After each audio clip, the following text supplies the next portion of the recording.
चलो इधर देखते हैं हम लोग क्या, कोलिजन, ठीक है ना, कोलिजन, ठीक है ना।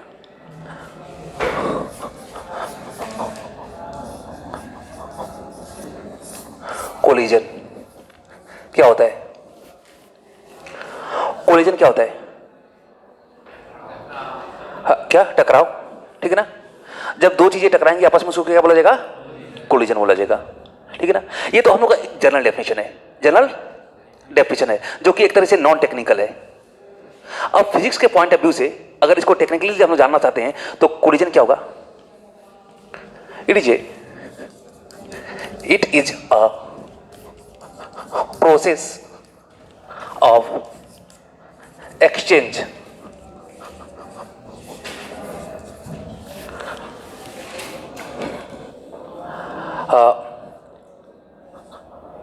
एक मिनट, थोड़ा सा बेटा, एक थोड़ा सा रुक जाओ, इसको तो लिखवाऊंगा ही, पहले थोड़ा सा लिख लो। दो चीज मैं बता रहा हूं। पहले कोलिजन क्या होता है, एक इसके लिए मेन चीज डालो, it is a isolated event. अभी मैं एक्सप्लेन करूंगा, ठीक है ना। It is a isolated event, it is a isolated event, ठीक है। पहला पॉइंट ये, it is a isolated event, ये एक आइसोलेटेड इवेंट होता है, ठीक है। सेकंड में देखो, अब ये होता क्या है, तो it is a process of transfer of, it is a process of transfer, नहीं सॉरी, ट्रांसफर मैं यूज नहीं करूंगा, it is a process of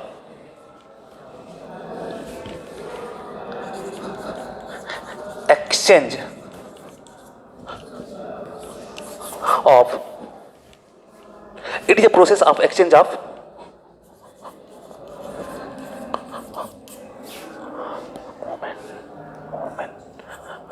momentum of bodies in a system, in a system, ठीक है ना। It is a process of the exchange of momentum of a body in A system. बात समझना, इसी को हम लोग क्या बोलेंगे, आपका कोलिजन बोलेंगे। बात समझ गए? क्या बोलेंगे हम लोग? कोलिजन बोलेंगे। चलो थोड़ा सा हम लोग देखते हैं होता क्या है, ठीक है। हाँ चलो, एक थर्ड डेफिनेशन लिख लो। एक इसका एक डेफिनेशन ये हो गया, और एक जनरल डेफिनेशन आपको मिलेगा, उसके बाद थोड़ा सा लिखाता हूं, ठीक है ना। थोड़ा सा रुक जाओ, हाँ अभी थोड़ा सा रुको, एक मिनट। एक्चुअली कोलिजन क्या होता है? कोलिजन होता है एक्सचेंज ऑफ, देखो मैंने क्या बोला था, it is a isolated event. Event मतलब क्या? जैसे कोई भी चीज जो हैपनिंग हो रही है, कोई भी चीज हो रहा है, तो उसको हम लोग क्या बोलेंगे? इवेंट बोलेंगे। तो ये जो आपका कोलिजन होता है, क्या होता है कि आइसोलेटेड इवेंट होता है, आइसोलेटेड इवेंट होता है। अब आइसोलेटेड क्या, देखो हमारे पास दो चीज होता है, एक आपका होता है सिस्टम।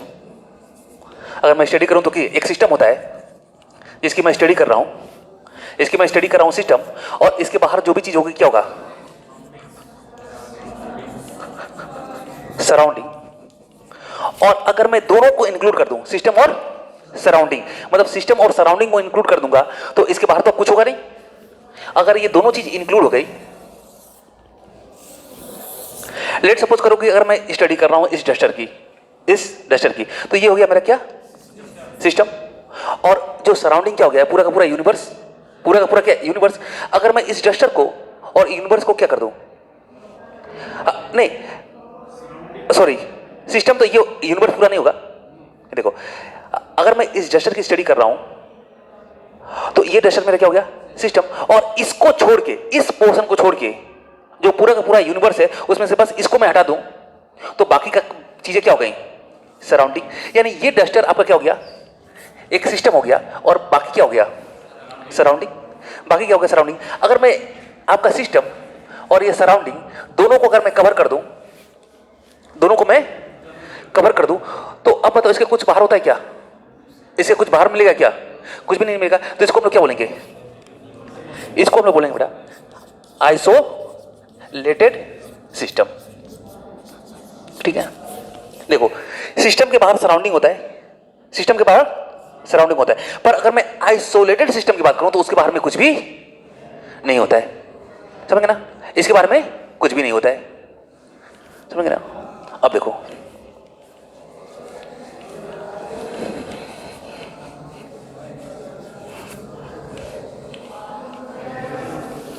इसको आइसोलेटेड इवेंट क्यों कहा जाता है, थोड़ा सा देखते हैं। लेट सपोज करो यहां पे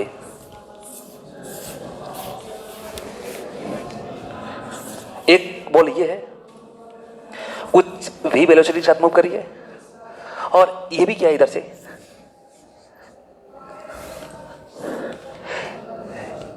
ये v2 वेलोसिटी से मूव कर रही है, ये v1 से और ये v2 से। इसकी डायरेक्शन इधर है और इसकी डायरेक्शन किधर है, इधर तरफ है। अब आ रहे हैं आ रहे हैं, ठीक है ना, ये बॉडी और ये बॉडी, समझ गया ना। इसका कुछ मोमेंटम होगा, मोमेंटम क्या होगा, मान लो इसका मास m2 रख दो और इसका मास क्या रख दो, m1 रख दो, बस समझ ना। तो अगर मैं बात करूं m2 v2, लेट सपोज करो इसकी वैल्यू रख लो आप लोग 100, ठीक है ना, वैल्यू कितनी रख लो 100, मोमेंटम का जो वैल्यू है कितना है 100 है। यहां पे भी आपका मोमेंटम होगा m1 v1 और इसकी मोमेंटम रख लो आप लोग कितना 200, ठीक है, बस समझ ना, 200 रख लो। अब ये दोनों बॉडी आई, ठीक है ना, दोनों बॉडी आई, अभी नेट मोमेंटम कितना है, अगर मैं बात करूं नेट मोमेंटम कितना है 100। देखो अब ये दोनों बॉडी आ रही हैं, दोनों बॉडी आ रही हैं, इधर देखना, दोनों बॉडी आ रही हैं, मतलब ये बॉल भी इधर से आ रहा है और ये बॉल इधर जा रहा है, ठीक है ना। अब दोनों यहां पे क्या किए, कोलाइड कर गए, दोनों क्या कर गए यहां पे कोलाइड कर गए, बात समझ रहे हो ना, दोनों यहां क्या हो गए कोलाइड कर गए। तो जब दोनों यहां पे कोलाइड कर जाएंगे, कोलिजन होगा यहां पे, इसको हम लोग क्या बोलेंगे कोलिजन, ठीक है ना, दोनों कोलिजन। तो इस केस में होगा क्या, इस केस में होगा, अब देखो जब कोलिजन कर रहे हैं तो देखो मैं एक बॉल की और ये दोनों बॉल की, इन्हीं दो बॉल को मैं स्टडी कर रहा था, क्या इनके कोलिजन में कोई तीसरा इन्वॉल्व हुआ है क्या, जब ये दोनों आपस में स्ट्राइक किए हैं तो क्या कोई तीसरा कोई इस पे फोर्स लगा रहा है क्या। अब ये दोनों एक दूसरे पे ही फोर्स लगाएंगे ना, दोनों किस पे लगाएंगे, एक दूसरे पे फोर्स लगाएंगे। और मैं शुरू से इन्हीं दो बॉडी की बात कर रहा था, इस मास की और इस मास की, ये दोनों इधर आ रहे हैं और क्या कर रहे हैं कोलाइड कर रहे हैं। तो पहले मेरा क्या था सिस्टम था, क्या कहीं इसमें सराउंडिंग इन्वॉल्व हुआ है क्या, इनके कोलिजन में कोई बाहर से कोई एजेंट इन्वॉल्व हुआ है क्या, नहीं हुआ ना। तो आपका बिल्कुल कोई भी सराउंडिंग इन्वॉल्व नहीं हुआ है, यानी जो सिस्टम था, सिस्टम ने ही आपस में एक दूसरे पे क्या किया है फोर्स लगाया। और जब सिस्टम के अंदर ही सिस्टम जब फोर्स लगाता है तो ये फोर्सेस को हम क्या बोलते हैं इंटरनल फोर्सेस, कहीं बाहर से फोर्स नहीं लगा रहा है, क्या लगा है इंटरनल फोर्स लगा। तो अगर मैं बात करूं ये एक बॉल था और ये एक बॉल था, इन दोनों की हम लोग स्टडी कर रहे थे और बाद में भी कोलिजन के समय भी मैं इन्हीं दोनों पे इन्वॉल्व हूं, बाहर में कोई भी इन्वॉल्व नहीं हूं। तो ये जो मेरा स्टडी होगा, इस सिस्टम को अगर मैं बोलूंगा, इस सिस्टम को मैं क्या बोलूंगा आइसोलेटेड, बात समझ गए ना, क्या बोलूंगा मैं आइसोलेटेड सिस्टम बोलूंगा, आइसोलेटेड सिस्टम बोलूंगा, समझ गए। और आइसोलेटेड अगर सिस्टम बोलूंगा मैं तो यानी इस पे एफ एक्सटर्नल क्या होगा 0। अगर कोई चीज आइसोलेटेड हो गई मतलब सराउंडिंग तो है ही नहीं, सराउंडिंग तो है ही नहीं, तब उसमें कहीं फोर्स लगेगा क्या, एक्सटर्नल फोर्स लग सकता है क्या, नहीं एक्सटर्नल फोर्स नहीं लग सकता। हाँ लेकिन एक फोर्स हो सकता है आपका एफ इंटरनल, ये डज नॉट इक्वल टू 0, ये कुछ लगेगा, बात समझ रहे हो ना। तो इसीलिए कोलिजन क्या होता है, एक आपका क्या होता है आइसोलेटेड सिस्टम होता है, ठीक है ना। और हाँ अब देखो अब क्या होता है, अगला मैं बोला था, अब देखो अब होगा क्या, देखो अब अगर मैं बात करूं इस केस में, मैंने बोला था collision is the transfer of the sorry collision the exchange of momentum, ठीक है ना, of A bodies in system, of A bodies in system, जो भी बॉडी इन्वॉल्व है सिस्टम में उनके बीच में क्या एक्सचेंज ऑफ मोमेंटम। तो देखो अगर मैं बात करूं मोमेंटम कितना है 200, मोमेंटम कितना है 100। अगर मैं इस सिस्टम की नेट मोमेंटम की बात करूं तो नेट मोमेंटम कितना है, कितना है, नहीं 300 नहीं बेटा, मोमेंटम एक वेक्टर क्वांटिटी होती है। मोमेंटम क्या होता है, एक वेक्टर क्वांटिटी होता है, तो मोमेंटम का एक डायरेक्शन होता है, समझ गया ना? अगर इसको मैं पॉजिटिव मानूंगा तो उसको क्या मानूंगा, नेगेटिव मानूंगा। तो नेट मोमेंटम कितना है 100, नेट मोमेंटम कितना है 100। तो नेट मोमेंटम की अगर मैं बात करूं तो कितना होगा 100 होगा। और किधर एक्स की तरफ, बात समझ रहे हो ना, किधर होगा मेरा एक्स की तरफ होगा और मेरा क्या नेट मोमेंटम। क्लियर है? अब यहां देखो, अब लेट सपोज करो, और अगर इंडिविजुअल मोमेंटम की बात करता हूं तो इसका मोमेंटम कितना हो गया 200 और इसका मोमेंटम कितना हो गया 100, ठीक है ना। अब हो सकता है, देखो अब ये पॉसिबल है। अब देखो होगा क्या, अब जैसे ही कोलिजन हुआ, जैसे ही कोलिजन हुआ तो इनके बीच में क्या होगा, मोमेंटम का क्या होगा, एक्सचेंज होगा। मोमेंटम का क्या होगा, एक्सचेंज होगा। कुछ मोमेंटम में आपस में क्या करेंगे, चेंजेस करेंगे। क्या करेंगे हम लोग, चेंजेस करेंगे, पर एक्सचेंज होगा। और एक चीज बता रहा हूं, और जब हम लोग न्यूटन सेकंड लॉ पढ़ रहे थे तो वहां पे थोड़ा सा मैंने एक कंजर्वेशन ऑफ मोमेंटम में दिखाया था, जब फोर्स वगैरह पढ़ रहे थे उसमें, तो मैंने ये बताया था कि जब किसी बॉडी पे एक्सटर्नल फोर्स नहीं लगता है, जब किसी बॉडी पे एक्सटर्नल फोर्स नहीं लगता है, तब उसका मोमेंटम क्या होता है, कंजर्व होता है। क्या होता है, कंजर्व होता है। मतलब कंजर्व हो गया, या आप ये बोल दो कांस्टेंट रहेगा, बदलेगा नहीं। मतलब जो भी उसकी इनिशियल वैल्यू रहेगी वही हमेशा बनी हुई रहेगी। तो एक चीज बताओ, ये जो कोलिजन हो रहा है, कोलिजन में कहीं एक्सटर्नल फोर्स लग रहा है क्या? तो इसमें आप एक चीज याद रखना कि जो मोमेंटम होगा, जो नेट मोमेंटम होगा, वो मोमेंटम क्या होगा, मेरा मोमेंटम क्या होगा, इसमें कंजर्व रहेगा। ठीक है ना, मोमेंटम क्या होगा मेरा, कंजर्व रहेगा। कोई भी दुनिया का कोई भी मोमेंटम होगा, सॉरी दुनिया का कोई भी कोलिजन होगा, तो उसमें मेरा मोमेंटम क्या होने वाला है, कंजर्व होने वाला है। बात समझ गए? ये नहीं, अगर अभी देखो, अगर मैं अभी बात करूं इस पे, अगर मैं बात करता हूं कि अभी अगर इस पे P इक्वल टू, चलो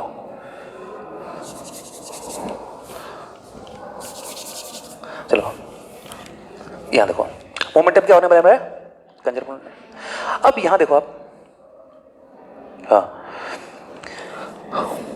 तो अभी नेट मोमेंटम क्या था before collision, before collision momentum क्या था? तो बिफोर कोलिजन आपका मोमेंटम बिफोर इक्वल टू कितना था 100, ठीक है ना, बिफोर कोलिजन। और मोमेंटम अगर मैं बात करूं आफ्टर कोलिजन भी कितना होगा, 100 होगा। बात समझ लो, मोमेंटम आफ्टर कोलिजन भी क्या होगा, 100 होगा। तो जो नेट मोमेंटम है वो क्या होगा मेरा, जो है वो कांस्टेंट की कांस्टेंट बनी रहेगी, बिफोर कोलिजन या आफ्टर कोलिजन।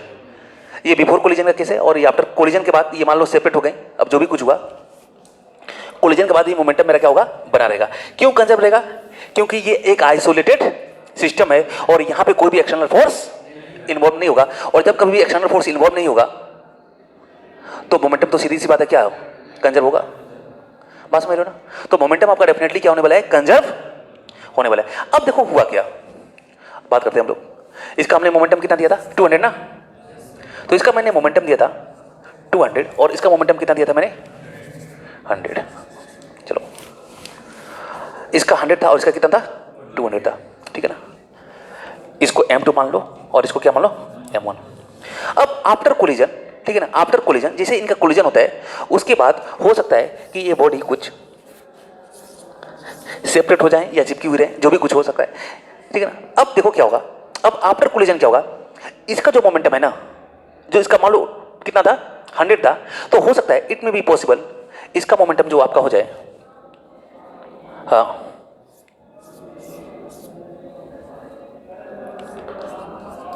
50, मोमेंटम क्या हो गया 50, समझ गए। 100 से कितना हो गया 50, और यहां पे मोमेंटम कितना हो गया, यहां पे, तो यहां पे 50 हो गया। और अगर ये भी इस डायरेक्शन में जा रहा है तो इसका भी मोमेंटम क्या होगा 50 ही होगा। बात समझ ना, इसका भी मोमेंटम कितना होगा 50 होगा। नेट मोमेंटम जो पहले था वो क्या होगा, बना हुआ रहेगा। बस में इसका अगर ये 50 से जा रहा है तो ये भी कितना जाएगा 50 से। अगर एक ही डायरेक्शन में जा रहे हैं तो एक ही डायरेक्शन में अगर मूव कर रहे हैं तो ये अगर 50 से जा रहा है तो ये भी, इसका भी मोमेंटम कितना होगा 50 होगा। और अभी भी नेट मोमेंटम देखूंगा तो क्या होगा 100 ही रहेगा। लेट सपोज करो कि कुछ कोलिजन हुआ और कोलिजन के बाद इसकी जो डायरेक्शन है, कोलिजन हुआ एक केस ये भी हो सकता है इसकी डायरेक्शन, तो इसकी डायरेक्शन इधर हो गई, इसकी डायरेक्शन इधर हो गई, बस समझ रहे हो, और इसकी डायरेक्शन कुछ इधर हो गई, समझ गए ना। तो अगर इसका 150 होगा, इसका कितना होगा 150 होगा, कोलिजन थोड़ा कुछ एक्सचेंज मोमेंटम से कितना हो गया 150 हो गया, तो इसका मोमेंटम कितना होगा 50 होगा। नेट अभी भी कितना बना रहेगा 100 ही बना रहेगा। तो कुल मिलाकर कोलिजन में क्या होता क्या है, कोलिजन में मोमेंटम क्या होता है, एक्सचेंज कर लेते हैं आपस में, क्या कर लेते हैं कुछ एक्सचेंज कर लेते हैं, किसी का कम हो गया किसी का ज्यादा हो गया, पर जो नेट मोमेंटम होगा वो क्या होगा कंजर्व रहेगा। बस समझ लो, नेट मोमेंटम क्या होगा आपका कंजर्व रहेगा, नेट मोमेंटम में कोई भी फर्क नहीं पड़ेगा। हाँ, इंडिविजुअल बॉडी के मोमेंटम में क्या हो सकता है फर्क पड़ सकता है, किसी का कभी किसी का ज्यादा हो सकता है, किसी का क्या हो सकता है कम हो सकता है।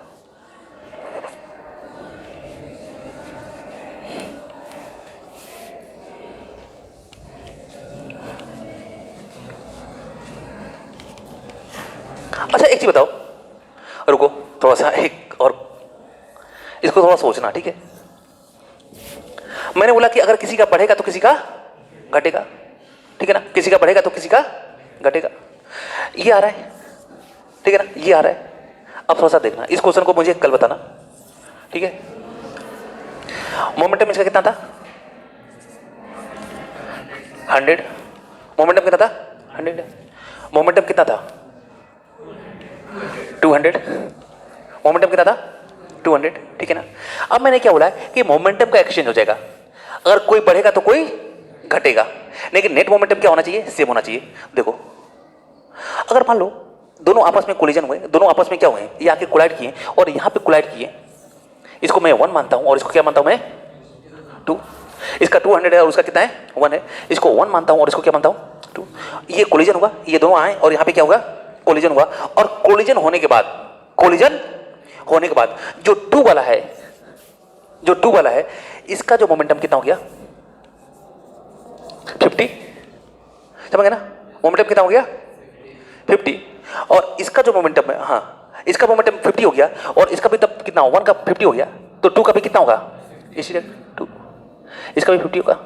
अब एक चीज बताओ, मैंने बोला है अगर किसी का इंक्रीज करेगा तो किसी का एक्सचेंज, मोमेंटम एक्सचेंज का मतलब क्या है, कोई अगर घटेगा तो कोई क्या होगा बढ़ेगा, पर यहां पर तो देखो दोनों का घटा है, कोई बढ़ा है क्या,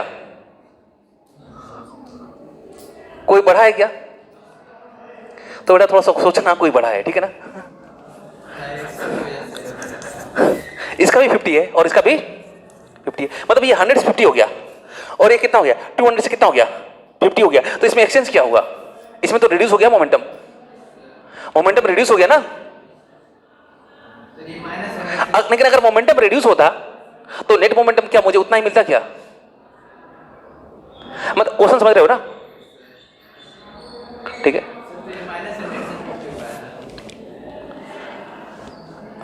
हाँ गुड, सही है। अब देख लेते हैं हम लोग, चलो थोड़ा सा डिस्कस कर लेते हैं इसका, ठीक है। अब देखो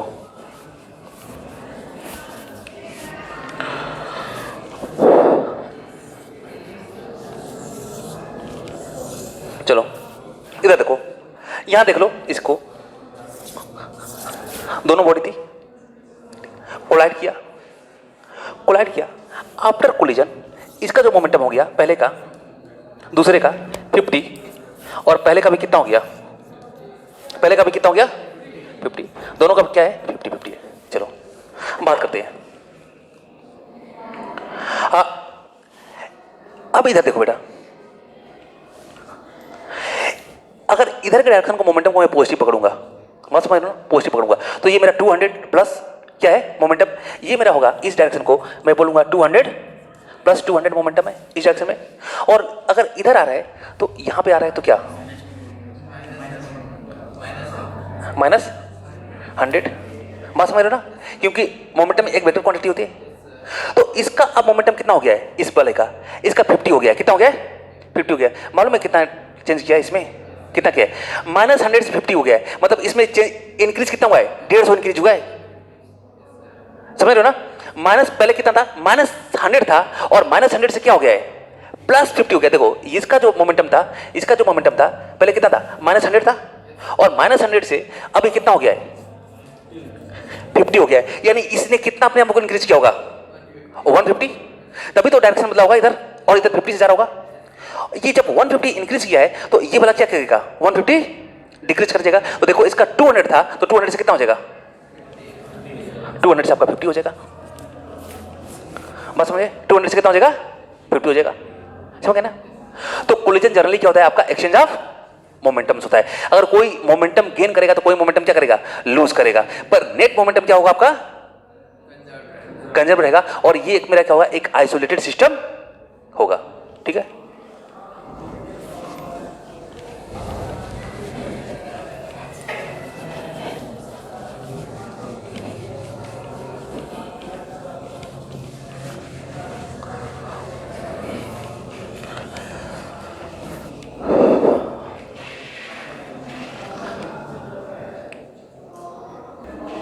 चलो देखो ना, क्या कोलिजन में टकराव जरूरी है? क्या बिना टकराव के कोलिजन हो सकता है? तो बिना टकराव के भी कोलिजन होता है। बिना टकराए हुए बॉडी भी क्या होती है उसको हम लोग कोलिजन ही बोलते हैं। क्या बोलते हैं हम लोग कोलिजन ही बोलते हैं, देखते हैं। और जो जिसमें टकराव होता है ना उसका एक्चुअल नाम क्या होता है इम्पैक्ट होता है। क्या होता है इम्पैक्ट, जिसमें दो बॉडी आपस में आके टकराती हैं, लेकिन जनरल टर्म हम लोग कोलिजन ही बोलते हैं। और देखते हैं हम लोग, हाँ लेट सपोज करो थोड़ा सा आपको अगर क्लास 10 का थोड़ा एक हल्का सा नॉलेज देता हूं।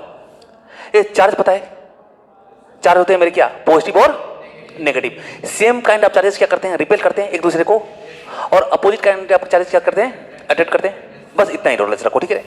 तो इतना ही नॉलेज रखो। तो लेट सपोज करो कि एक मेरे पास स्फीयर है, एक मेरे पास क्या है स्फीयर है छोटे, ठीक है। एक स्फीयर है और एक और स्फीयर है, दो स्फीयर है, ठीक है। अब इन दोनों पे कुछ पॉजिटिव चार्ज डिस्ट्रीब्यूटेड है। पॉजिटिव चार्ज इसके सरफेस पे क्या है डिस्ट्रीब्यूटेड है, ये भी पॉजिटिव चार्ज है और ये भी क्या है आपका पॉजिटिव चार्ज है। दोनों पे क्या है पॉजिटिव चार्ज है। मतलब एक स्फेरिकल बॉल है, बॉल तो स्फेरिकल होगी, ठीक है ना। एक मेटेलिक दो बॉल है और इस पे भी पॉजिटिव चार्ज और इस पे भी पॉजिटिव चार्ज है, ठीक है। ये दोनों आपस में क्या करेंगे रिपेल करेंगे। थोड़ा सा मैं डिस्टेंस दूर करता हूं, थोड़ा सा मैं डिस्टेंस इसका दूर करता हूं।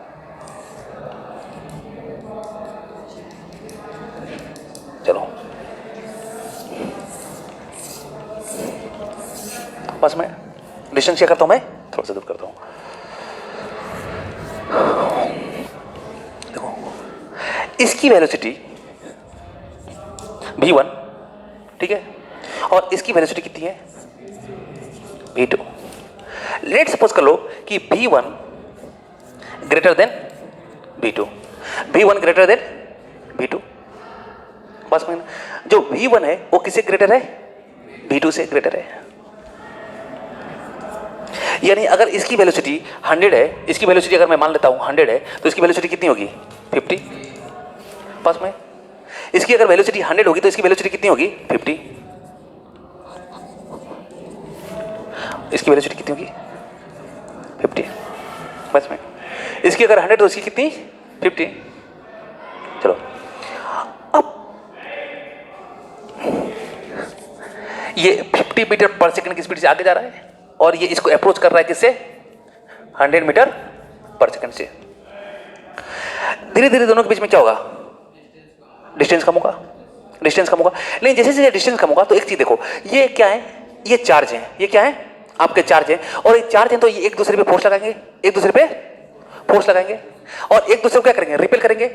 तो ये इसको इधर की तरफ फोर्स लगाएगा और ये इसको इधर की तरफ फोर्स लगाएगा ना, क्योंकि एक दूसरे को क्या करते हैं रिपेल करते हैं। तो ये इसको ये इस पे बाहर की तरफ ये इसको अपने से दूर भेजेगा इधर की तरफ फोर्स लगा के, और ये अपने को दूर भेजेगा, इसको दूर भेजेगा पीछे की तरफ, इस पे फोर्स लगा के इधर के। तो इस पे फोर्स ये लग रहा है और इस पे फोर्स ये लग रहा है, और आपको पता है कि जो फोर्स होगा वो इक्वल होगा न्यूटन थर्ड लॉ से। अनइक्वल फोर्स एक्शन रिएक्शन इसमें भी काम करता है वही सेम चीज, ठीक है ना। बाद में हम लोग प्रूव कर लेंगे वहां पे क्लास 12 में। चलो तो ये दोनों फोर्सेस क्या होंगे इक्वल और अपोजिट होंगे, इक्वल और अपोजिट होंगे। अब ये बताओ इस फोर्स के कारण इसकी वेलोसिटी इंक्रीज करेगी कि डिक्रीज करेगी, और इससे डिक्रीज करेगी, डिक्रीज करेगी ना। तो इसकी वेलोसिटी क्या हो रही है इंक्रीज करते जा रही है और इसकी वेलोसिटी क्या हो रही है डिक्रीज कर रही है। लेट सपोज ये 55 होगा, ये कुछ 90 तक हुआ, 95 तक हुआ, फिर ये 40 हुआ और ये क्या हो गया, हाँ ये मान लो 80 हो गया। तो ऐसे करते करते इसकी वेलोसिटी बढ़ती जा रही है और इसकी वेलोसिटी क्या हो रही है, घटती जा रही है। कब तक होगा, जब तक दोनों की वेलोसिटी सेम ना हो जाए, जब तक दोनों की वेलोसिटी सेम ना हो जाए। तो एक समय क्या होगा कि यहां पे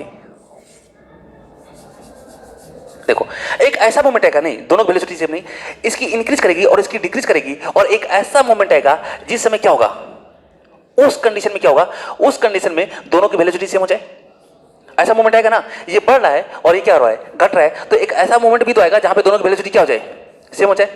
समझ ना। तो लेट सपोज कर लो कि मैंने माना कि इसकी जो वेलोसिटी हो गई 75, ठीक है, और इसकी भी इंक्रीज करके कितना हो गया, 50 से 100, और इसका भी क्या हो गया,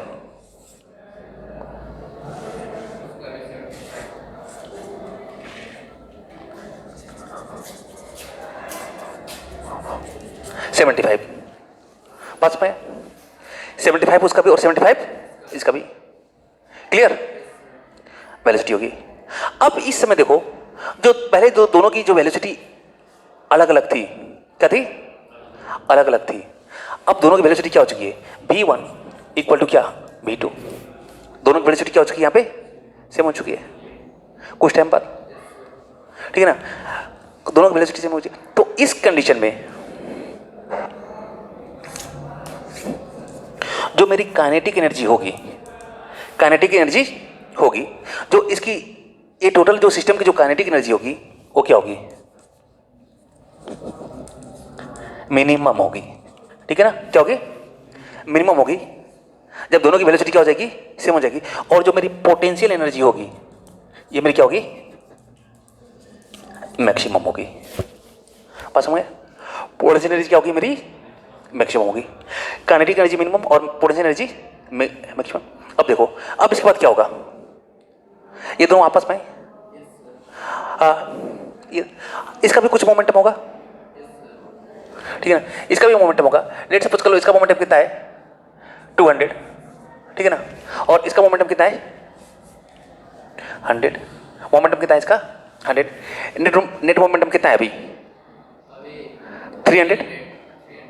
अब यहां पे जिस टाइम में दोनों की वेलोसिटी इक्वल हो जाती है, ये बोलता है time of collision, instant of collision, इसी इंस्टेंट पे कोलिजन होता है, समझ गए। और जो एनर्जी जो ट्रांसफर होती है, जो मोमेंटम जो एक्सचेंज होता है वो इसी कंडीशन पे होता है जब दोनों की वेलोसिटी क्या हो जाए, इक्वल हो जाए, उसी इंस्टेंट पे होता है। बस मैं तो जब दोनों का जब वेलोसिटी वो हो जाएगा, नहीं ऐसे तो चलो, अरे मैं यहां पे तो मोमेंटम शुरू से ट्रांसफर हो रहा था, थोड़ा सा एक मिनट रुक जाओ, चलो जहां पे फिजिकली बॉडी क्या करेंगी, टकराएंगी, जहां पे फिजिकली बॉडी क्या करेंगी, टकराएंगे, एक दूसरे से टकराएंगे, यहां तो टकरा नहीं रही ना। अब देखो ये एक दूसरे के पास नहीं जा पाएंगे, क्यों, क्योंकि बीच में क्या लग रहा है, एक फोर्स ऑफ रिपल्सन में लग रहा है, तो ये टकराएंगे तो कभी नहीं, टकराएंगे कभी नहीं। लेकिन जहां पे बॉडी टकराती है, जहां पे बॉडी टकराती है, जैसे दो बॉडी, जैसे मान लो ये भी और ये भी, इन पे अगर चार्ज नहीं होता, इन पे अगर चार्ज नहीं होता तो ये आपस में टकरा जाती ना। तो जब आपस में टकराएंगे तो उस कंडीशन में देखोगे जब टकराने के समय में v1 और v2 क्या हो जाएगा, इक्वल हो जाएगा, और उसी इंस्टेंट पे मेरा कोलिजन होता है, उस इंस्टेंट पे काइनेटिक एनर्जी मेरी क्या होती है, मिनिमम, और पोटेंशियल एनर्जी क्या होती है मेरी, मैक्सिमम, समझ गए। तो यहां पे देखो, हाँ ये हो गया। अब क्या होगा कुछ समय बाद, अब इसकी स्पीड क्या हो गई, अब देखो दोनों पास आ गए, दोनों पास आ गए और दोनों की वेलोसिटी क्या हो गई है, सेम हो गई, इसकी भी 75 हो गई और इसकी भी 75 हो गई। तो इसकी वेलोसिटी आपकी नियर अबाउट कुछ इंक्रीज, और ये इस पे इधर फोर्स लग रहा है और इस पे इधर फोर्स लग रहा है, तो अगले मोमेंट में देखूंगा, अगले मोमेंट में मैं देखूंगा इसकी वेलोसिटी कितनी हो जाएगी 100, ठीक है, कुछ फोर्स लग के, और इसमें ये आगे बढ़ रहा है और वेलोसिटी फोर्स किधर लग रहा है, पीछे की तरफ लग रहा है, तो इसकी वेलोसिटी कितनी हो जाएगी 50। देखो, और इनमें जो मोमेंटम था, पहले इसका मोमेंटम 100 था और इसका 200 था, तो अब हो सकता है कि इसका मोमेंटम कितना हो जाए 150 हो जाए और इसका भी मोमेंटम कितना हो जाए 150 जाए, ठीक है। इसने 50 क्या किया, इंक्रीज कर दिया, और इसने 50 क्या कर दिया, डिक्रीज कर दिया, मोमेंटम एक्सचेंज हो गया। लेकिन मोमेंट नेट मोमेंटम अभी भी क्या है, अभी भी आपका क्या है, कंजर्व है, समझे ना। तो कोलिजन बेसिकली क्या होता है, एक प्रोसेस होता है एक्सचेंज ऑफ मोमेंटम, और यहां पे भी मैं बोलता हूं उनके बीच में क्या हुआ है, कोलिजन हुआ है, क्या हुआ है, कोलिजन हुआ है। कोलिजन के लिए नेसेसरी नहीं है कि बॉडी क्या हो, आपस में क्या करें, टकराएं, ठीक है ना। लेकिन जो हम लोग का पूरा कोलिजन जो हम लोग पढ़ेंगे वो टकराने वाले भी पढ़ेंगे, तो उसके लिए थोड़ा देख लेते हैं हम लोग, ठीक है। कोलिजन बस समझ जाओ, एक्सचेंज ऑफ मोमेंटम। हाँ, मैंने क्या लिखवाया था थोड़ा सा यहाँ पे डेफिनेशन कुछ लिखवाया था क्या? It is isolated event. It is a process of exchange of momentum momentum body in A system. चलो थोड़ा सा एक चीज करो, एक मिनट, हाँ चलो ठीक है, हाँ लेकिन हाँ एक मिनट, एक्सचेंज ऑफ मोमेंटम, एक मिनट, थोड़ा सा इसमें एक लाइन थोड़ा सा आपको इंक्लूड करना है, ठीक है ना। It is a process of exchange of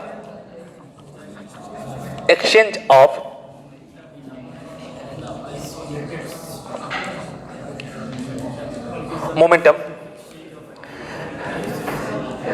in a isolated system by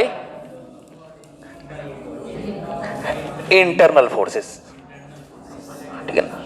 मतलब उसमें लगा देना क्यों एक्सचेंज ऑफ मोमेंटम कौन कराता है? By the internal forces. Internal forces के कारण क्या होता है, जो आइसोलेटेड सिस्टम है उसमें, बात समझ गए ना, मोमेंटम क्या होता है? एक्सचेंज होता है। अगर इंटरनल फोर्सेस ना लगे तो एक्सचेंज होगा क्या? तो उसके लिए रिस्पॉन्सिबल कौन है एक्सचेंज ऑफ मोमेंटम के लिए? इंटरनल फोर्सेस, ठीक है। चलो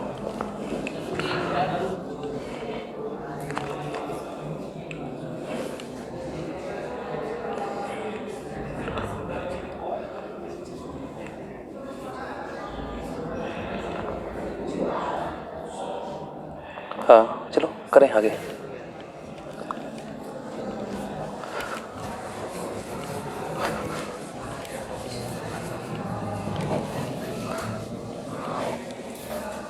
हाँ चलो, हाँ बात करते हैं यहाँ पे, ठीक है, एक्सचेंज आप, चलो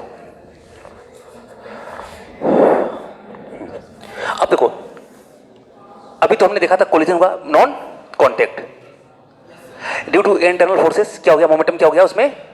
जो भी आइसोलेटेड सिस्टम था उसमें क्या हो गया? मोमेंटम एक्सचेंज हो गया। बस में ना, मोमेंटम क्या हो गया आपका? एक्सचेंज हो गया। पर जब कोलाइड करते हैं बॉडी एक दूसरे से क्या करती हैं? टकराती हैं, तो उस चीज को हम लोग क्या बोलते हैं? इम्पैक्ट। क्या बोलते हैं हम लोग? इम्पैक्ट। इम्पैक्ट, या जर्नल में आपके बुक में पूरा का पूरा इसको क्या बोला जाएगा? कोलिजन से ही कर लो, समझ गए ना, कोलिजन से ही कर लो। तो इसका डेफिनेशन लिख लो, इसका डेफिनेशन लिख लो।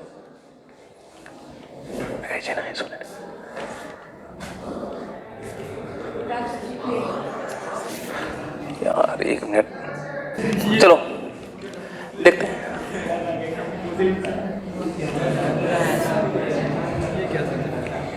चलो बात करते हैं इम्पैक्ट या कोलिजन, ठीक है ना। इम्पैक्ट या कोलिजन, जिसमें बॉडी क्या करें एक्चुअली में? हाँ कोलाइड करें। तो इसका डेफिनेशन लिख लो, it is an isolated event, it is an isolated event in which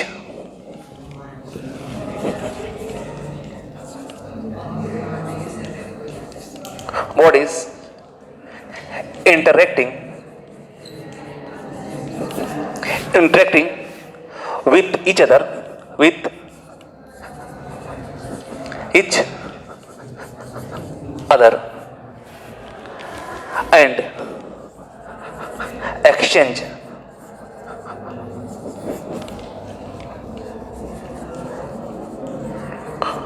momentum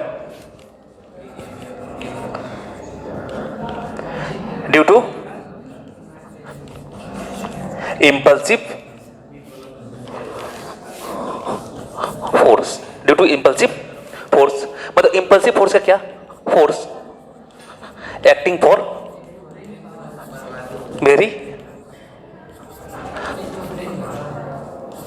short time.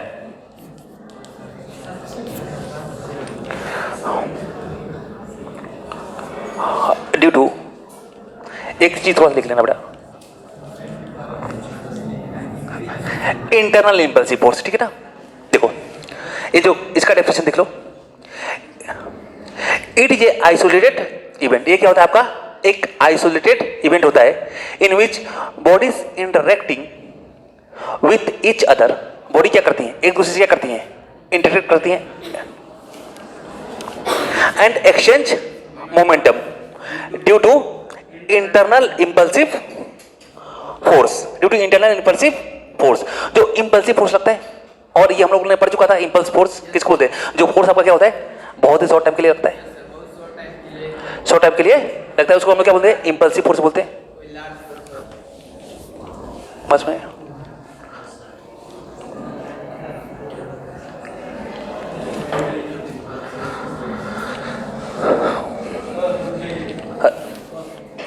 चलो लिख लें।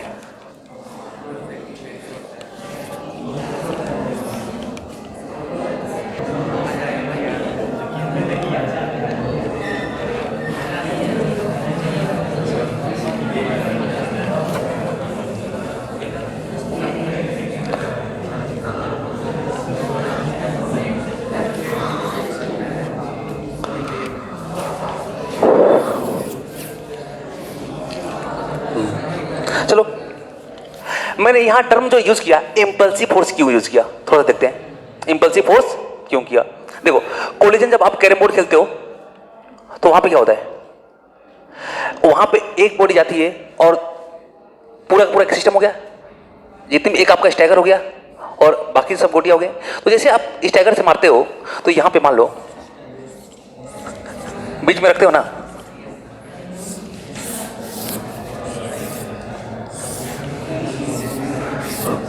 कुछ होगा, तो यहां से मारोगे, चलो एक बड़ा ले लेते हैं, तो यहां पे इंटरेक्ट करेगा।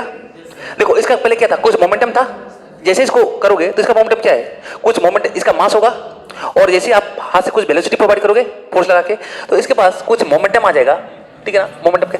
अब इन सबसे टकराएगा, टकराएगा क्या, लंबे समय तक टकराता है क्या, नहीं, शॉर्ट टाइम के लिए टकराता है, शॉर्ट टाइम के लिए टकराता है। और फिर क्या होता है, फिर ये अपने मोमेंटम को क्या कर लेता है, एक्सचेंज कर लेता है, मोमेंटम को क्या कर लेता है, एक्सचेंज कर लेता है, पर जो नेट मोमेंटम होगा वो क्या होगा, कंजर्व रहेगा। यानी अब एक चीज बता रहा हूं,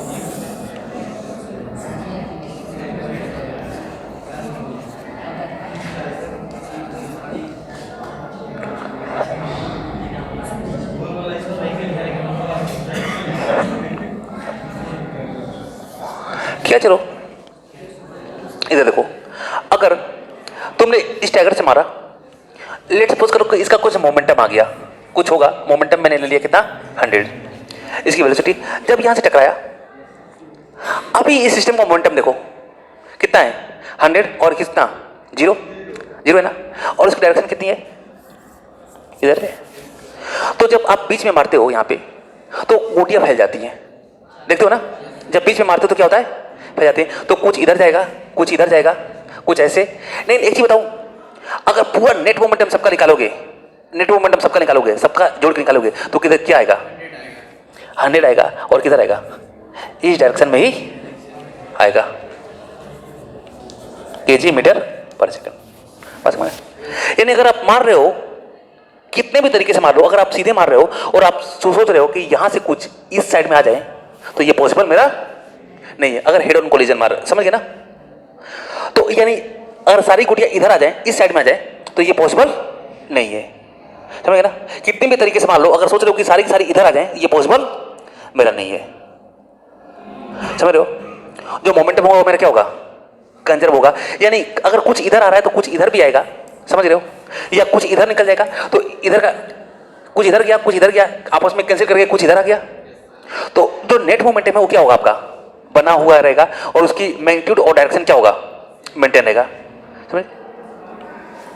कोलिजन है तो कोलिजन में समझ गए ना, तो जो नेट मोमेंटम का जो डायरेक्शन होता है, जो नेट मोमेंटम का आपका डायरेक्शन होगा और जो मैग्नीट्यूड होगा वो हमेशा क्या होगा, मेंटेन रहेगा। मतलब मोमेंटम कंजर्व का मतलब क्या, मोमेंटम एक वेक्टर क्वांटिटी है, यानी उसका डायरेक्शन, जो नेट मोमेंटम है उसका डायरेक्शन एज वेल एज क्या, मैग्नीट्यूड, दोनों क्या होना चाहिए, कंजर्व होगा थ्रू आउट द प्रोसेस। जो बिफोर इनिशियल, अरे बिफोर कोलिजन और आफ्टर कोलिजन क्या होने वाला है मेरा, सेम होने वाला है।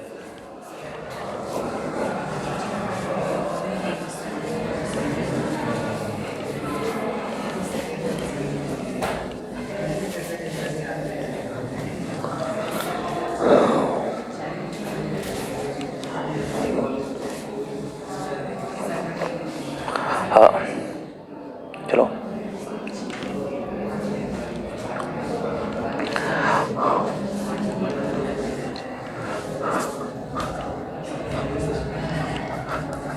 टाइप ऑफ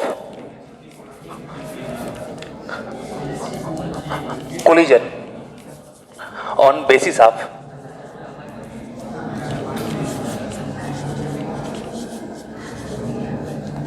मटेरियल, ठीक है ना, type of collision on basis of material.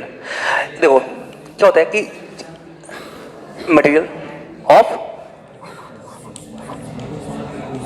Bodies, ठीक है। मैं बात करूंगा कोलिजन की बात करूंगा, type of collision on the basis of the material of the body. अगर मान लो दो बॉडी अगर आपस में कोलाइड कर रही हैं तो किसी मटेरियल से बनी होगी, और उसके किस मटेरियल से बनी हुई है, अब उसके बेसिस पे हम लोग कोलिजन को 3 कैटेगराइज करते हैं। कौन कौन सा,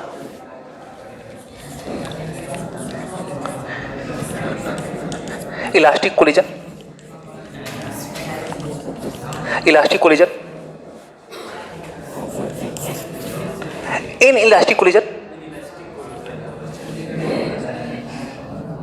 या इन इलास्टिक, इलास्टिक, या इसको हम लोग बोले इन इलास्टिक कोलिजन, या इसी को हम लोग बोल देते हैं पार्शियली इलास्टिक कोलिजन, ठीक है ना। Elastic collision, in elastic collision, और तीसरा जो होगा completely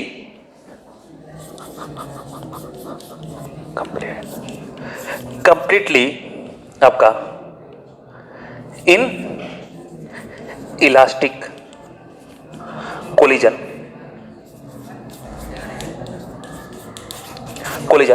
completely in elastic collision, और इसी को हम लोग बोल सकते हैं आपका प्लास्टिक कोलिजन भी बोल सकते हैं। क्या बोल सकते हैं हम लोग, प्लास्टिक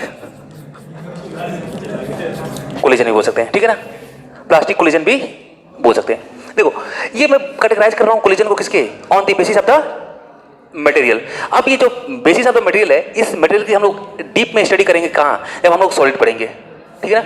हाँ, जब अगला चैप्टर जब आपका सेकंड पार्ट में जब सॉलिड पढ़ेंगे तो वहां पे इसके बारे में हम लोग डीप में स्टडी करेंगे। यहाँ पे थोड़ा सा मैं ब्रीफ में नॉलेज देता हूँ। देखो इलास्टिक कोलिजन, तो इसमें कैसा मटेरियल होगा, जो मटेरियल क्या हो, इलास्टिक हो। कैसा हो, इलास्टिक हो। और इलास्टिक मतलब आपको जैसे इलास्टिक का, जैसे मान लो अगर लोअर है किसी पर, तो लोअर में भी इलास्टिक लगा रहता है। तो इलास्टिक में आप देखते क्या हो कि जैसे फोर्स अप्लाई किया और फोर्स अप्लाई किया तो क्या हो गया, खिंच गया। नहीं, जैसे अगर मैंने फोर्स हटाया तो क्या हो गया, अपना शेप गेन कर लिया। तो ऐसे मटेरियल, समझ गए ना, ऐसे मटेरियल जिन पे अगर मैं एक्सटर्नल फोर्स अप्लाई करूं तो वो डिफॉर्म हो जाए, एक्सटर्नल फोर्स अप्लाई करूं तो क्या हो जाए, डिफॉर्म हो जाए। एक्सटर्नल फोर्स अप्लाई करूं तो वो डिफॉर्म हो गए, पर जैसे मैं एक्सटर्नल फोर्स को क्या करूं, रिमूव करूं, वो क्या हो जाए, अपने ओरिजिनल शेप को क्या करने, गेन करने। तो ऐसे मटेरियल मेरे क्या कहलाते हैं, इलास्टिक। समझ गए ना, ऐसे मटेरियल में क्या होते हैं, इलास्टिक मटेरियल होते हैं। देखो प्लास्टिक क्या होगा, प्लास्टिक मटेरियल की बात करता हूं। तो सिंपल सी बात है कि आप एक प्लास्टिक ले लो, एक पॉलिथीन ले लो प्लास्टिक, और अगर उस पॉलिथीन पे मैंने फोर्स लगाया और फोर्स लगा के इसको डिफॉर्म कर दिया, डिफॉर्म कर दिया मतलब उसकी लेंथ वगैरह शेप वगैरह क्या कर दिया, मैंने चेंज कर दिया, तो क्या वो फिर अपना गेन करेगा क्या। तो इसमें क्या होता है, अगर मान लो कंप्लीटली इनइलास्टिक कोलिजन, या मैं बोलूं क्या प्लास्टिक कोलिजन, तो इसमें क्या होता है, इसमें कुछ ऐसे मटेरियल इन्वॉल्व होते हैं कोलिजन में जिनमें क्या हो गया, जिनमें अगर मैं एक बार क्या कर दूं, हाँ उसमें फोर्स लगा और फोर्स लगने के बाद डिफॉर्मेशन हो गया, डिफॉर्मेशन हो गया तो क्या होगा, अपना शेप रीगेन नहीं करेगा। नहीं देखो, ना हमको प्योर इलास्टिक मिलता है और ना ही हमको क्या क्या मिलता है, प्योर प्लास्टिक मिलता है। मतलब किसी पे अगर मैं फोर्स लगाऊं आइडियल कंडीशन में, ना कोई मुझे आइडियल इलास्टिक मिलेगा, ना कोई मुझे क्या मिलेगा, आइडियल प्लास्टिक मिलेगा। मतलब इलास्टिक का मतलब है कि अगर मैं फोर्स लगाता हूं और उसके बाद छोड़ता हूं तो हल्का फुल्का जरूर उसमें कुछ क्या होगा, डिफॉर्मेशन नजर आएगा। समझ गए ना? मतलब वो पूरी की पूरी अपने, जैसे मान लो एक मेरे पास रबड़ है 1 मीटर का, ठीक है ना, उसको मैंने फोर्स लगाया तो कुछ एक्सटेंशन होगा, फिर मैंने क्या कर दिया, छोड़ दिया, तो मैं देखता हूं कि 1 मीटर फिर से हो गया। जैसे मैंने फोर्स रिमूव किया तो 1 मीटर क्या हो गया, वैसे हो गया। पर क्या होगा, वो 1 मीटर ना होके 1.0000001 मीटर तक कुछ थोड़ा सा उसमें डिफॉर्मेशन क्या हो चुका है, आ चुका होता है। तो प्योर आपको इलास्टिक भी नहीं मिलेगा और प्योर आपको प्लास्टिक भी नहीं मिलेगा। और इस तरह ले लो, अगर आपके पास एक प्लास्टिक है और उसको आपने खींच दिया 1 मीटर से, उसकी लेंथ कितनी कर दी, 2 मीटर कर दी, खींच के कितना कर दिया, 2 मीटर कर दिया। तो प्लास्टिक में क्या होता है कि वो अपनी शेप को क्या करेगा, रीगेन तो नहीं कर पाएगा ना। उसकी लेंथ कितनी हो गई है, 1 मीटर से कितनी हो गई है, 2 मीटर हो गई है। तो जब उसकी लेंथ 1 मीटर से 2 मीटर हो गई है तो क्या अपनी ओरिजिनल लेंथ को रीगेन करेगा। प्लास्टिक का मतलब है कि अगर वो 2 मीटर उसका मतलब मैं फोर्स लगा के उसको खींच दे रहा हूं, 2 मीटर हो जा रहा है और फोर्स हटाने के बाद भी वो 2 मीटर बना रहे। पर मैं देखता हूं जैसे मैं फोर्स हटाता हूं तो 2 मीटर ना होके 1.99999 मीटर हो जाता है। कुछ अपनी पोजीशन को क्या कर लेता है, रीगेन कर लेता है। तो जनरली ना मुझे प्योर इलास्टिक मिलेगा और ना प्योर प्लास्टिक मिलेगा। इन दोनों के जो बीच में जो मटेरियल होते हैं उसको हम लोग क्या बोलते हैं, इनइलास्टिक कोलिजन बोलते हैं। ठीक है, बस अब कुछ टाइम वगैरह बचा है क्या?